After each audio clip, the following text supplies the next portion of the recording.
आज मैं आपको एक अनोखी रहस्यमय कहानी सुनाऊंगा। अगर आप चैनल पर नए हैं तो अभी सब्सक्राइब कर ले तथा कहानी पूरा देखें। अंत में एक अनोखा रहस्य छुपा है। धन्यवाद। तो सुनिए।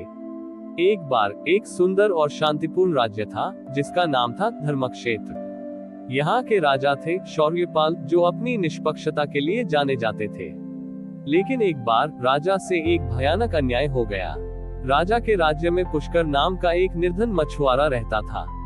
वह अत्यंत ईमानदार था और हर छठ पर्व पर पूरी श्रद्धा से व्रत रखता था। एक दिन राजकोष की एक बहुमूल्य मोतियों की माला चोरी हो गई। राजा के लालची सेनापति ने पुष्कर को फंसा दिया और बिना किसी सबूत के राजा शौर्यपाल ने पुष्कर को दंडित कर दिया और उसे राज्य से निष्कासित कर दिया गया। पुष्कर को गहरा सदमा लगा। वह निर्दोष था, पर राजा के न्याय पर उसका विश्वास टूट गया।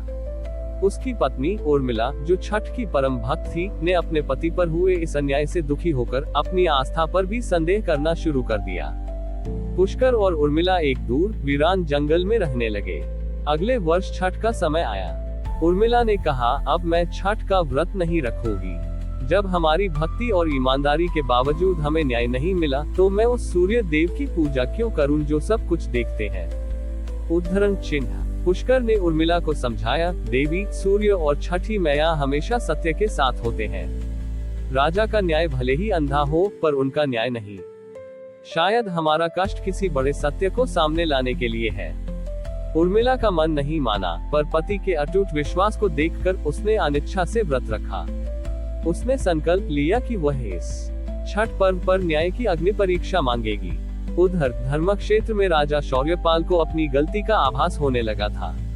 राज्य में अराजकता फैल रही थी और हर जगह अन्याय की खबरें आ रही थी। छठ के दिन जब राजा अपने शाही घाट पर अर्घ्य देने गया, तो नदी का जल खौल उठा और सूर्य की किरणें अत्यंत तीक्ष्ण हो गईं, मानो वे राजा को दंड दे रही हो। राजा को समझ आया कि उनके अन्याय के कारण ही यह विपदा आई है। वह तुरंत पश्चाताप की अग्नि में जलते हुए उस जंगल की ओर भागा जहां पुष्कर और उर्मिला रहते थे। संध्या अर्घ्य के समय उर्मिला एक छोटे गंदे नाले के किनारे खड़ी थी, जिसके पानी में केवल कीचड़ था। उसके पास अर्घ्य के लिए प्रसाद भी नहीं था। उसने अपने हाथों में केवल सच्चाई और न्याय की प्यास को रखा। जैसे ही सूर्य डूबने वाला था, उर्मिला ने आंखों में आंसू लिए प्रार्थना की, हे छठी मैया, हे सूर्य देव, यदि मेरा पति निर्दोष है और मेरी भक्ति सच्ची थी, तो मेरे इस सत्य के अर्घ्य को स्वीकार करो और मुझे न्याय दो। अन्यथा मैं इसी जल में अपना जीवन त्याग दूंगी। अंधेरे और कीचड़ के बीच उर्मिला ने अपने हृदय की अंतिम आस्था को अर्घ्य दिया। उसी क्षण एक भयानक गर्जना हुई।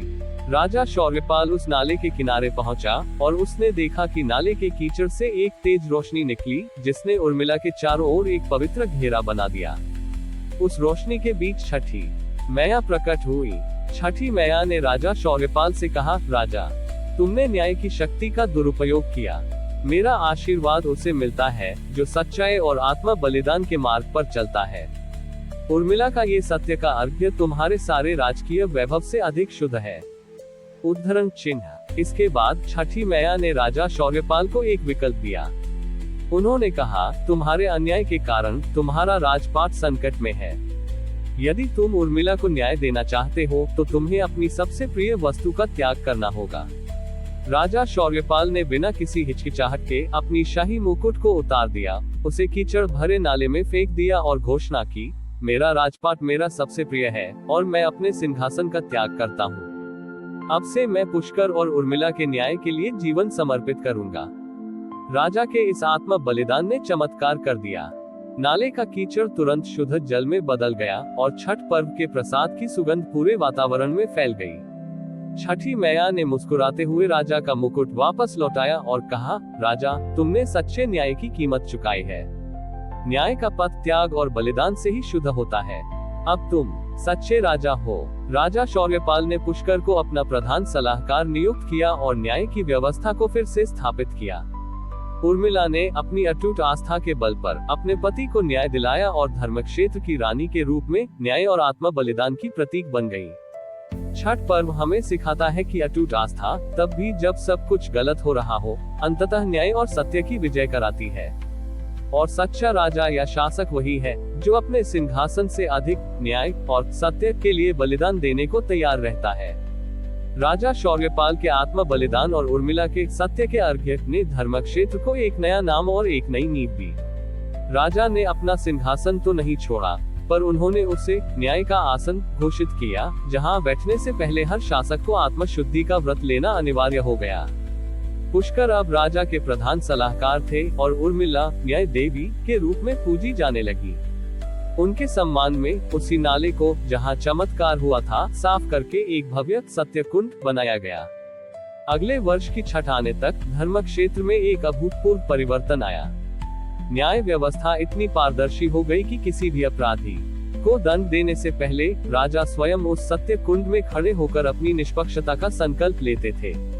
एक बार दूर के एक शक्तिशाली राजा अविनीत ने धर्मक्षेत्र की समृद्धि और उसके न्यायपूर्ण शासन से ईर्ष्या की।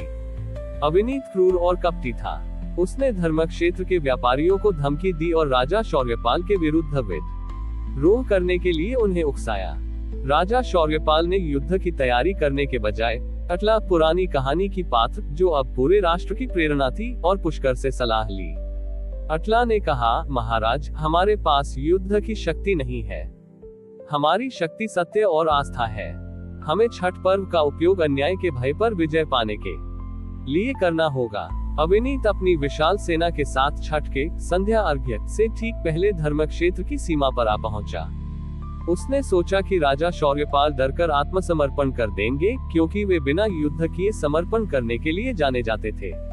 छठ का दिन आया। राजा शौर्यपाल ने पूरे गांव के साथ सत्य कुंड में अर्घ्य देने का निर्णय लिया।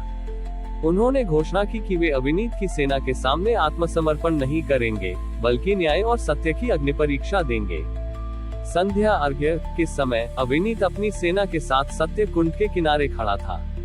उसने राजा शौर्यपाल का मजाक उड़ाया, यह मूर्ख राजा सेना से नहीं, प्रसाद से युद्ध लड़ना चाहता है। राजा शौर्यपाल, पुष्कर, उर्मिला और अटला सभी जल में खड़े थे। उनके सूप में किसी भी प्रकार का बहुमूल्य उपहार नहीं था, बल्कि शुद्ध जल और न्याय का संकल्प था। जब राजा शौर्यपाल ने डूबते सूर्य को अर्घ्य दिया, तो उन्होंने चिल्लाकर प्रार्थना की, हे सूर्यदेव, यदि हमारा न्याय, हमारी आस्था और हमारी सेवा सच्ची है, तो इस अन्याय भय को पराजित करो। उद्धरण चिन्ह। अर्घ्य के जल से एक तेज, शांतिपूर्ण प्रकाश निकला, जिसने सत्य कुंड और वट वृक्ष, जो अब समृद्धि का प्रतीक था, को घेर लिया। अविनीत की सेना ने जैसे ही आगे बढ़ने की कोशिश की, उन्हें लगा कि वे एक अदृश्य, अभेद्य दीवार से टकरा रहे हैं। सबसे बड़ा चमत्कार यह हुआ, अविनीत के सभी सैनिक, जिन्होंने कभी झूठ बोला था, जिन्होंने किसी पर अन्याय किया था, वे अपनी आंखें बंद करके जमीन पर गिर पड़े। उन्हें अपने जीवन के सारे अन्याय एक साथ दिखाई देने लगे। केवल अविनीत खड़ा रहा, लेकिन उसका हृदय अब डर और आत्मग्लानि से भर गया था। छठी मैया ने प्रकट होकर कहा, अविनीत, तुम भय और असत्य के बल पर यहाँ आए थे। धर्मक्षेत्र के लोगों ने न्याय और सत्य का अर्घ्य दिया है।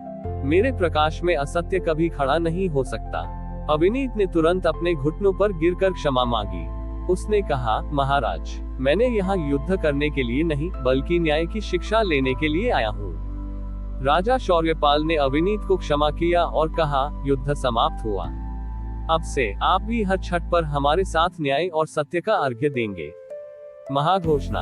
राजा शौर्यपाल ने उस दिन धर्मक्षेत्र को सत्य धर्म राज्य घोषित किया, जहां छठ पर्व केवल संतान या धन के लिए नहीं, बल्कि सामाजिक न्याय, नैतिक बलिदान और सार्वभौमिक सत्य की स्थापना के लिए मनाया जाने लगा।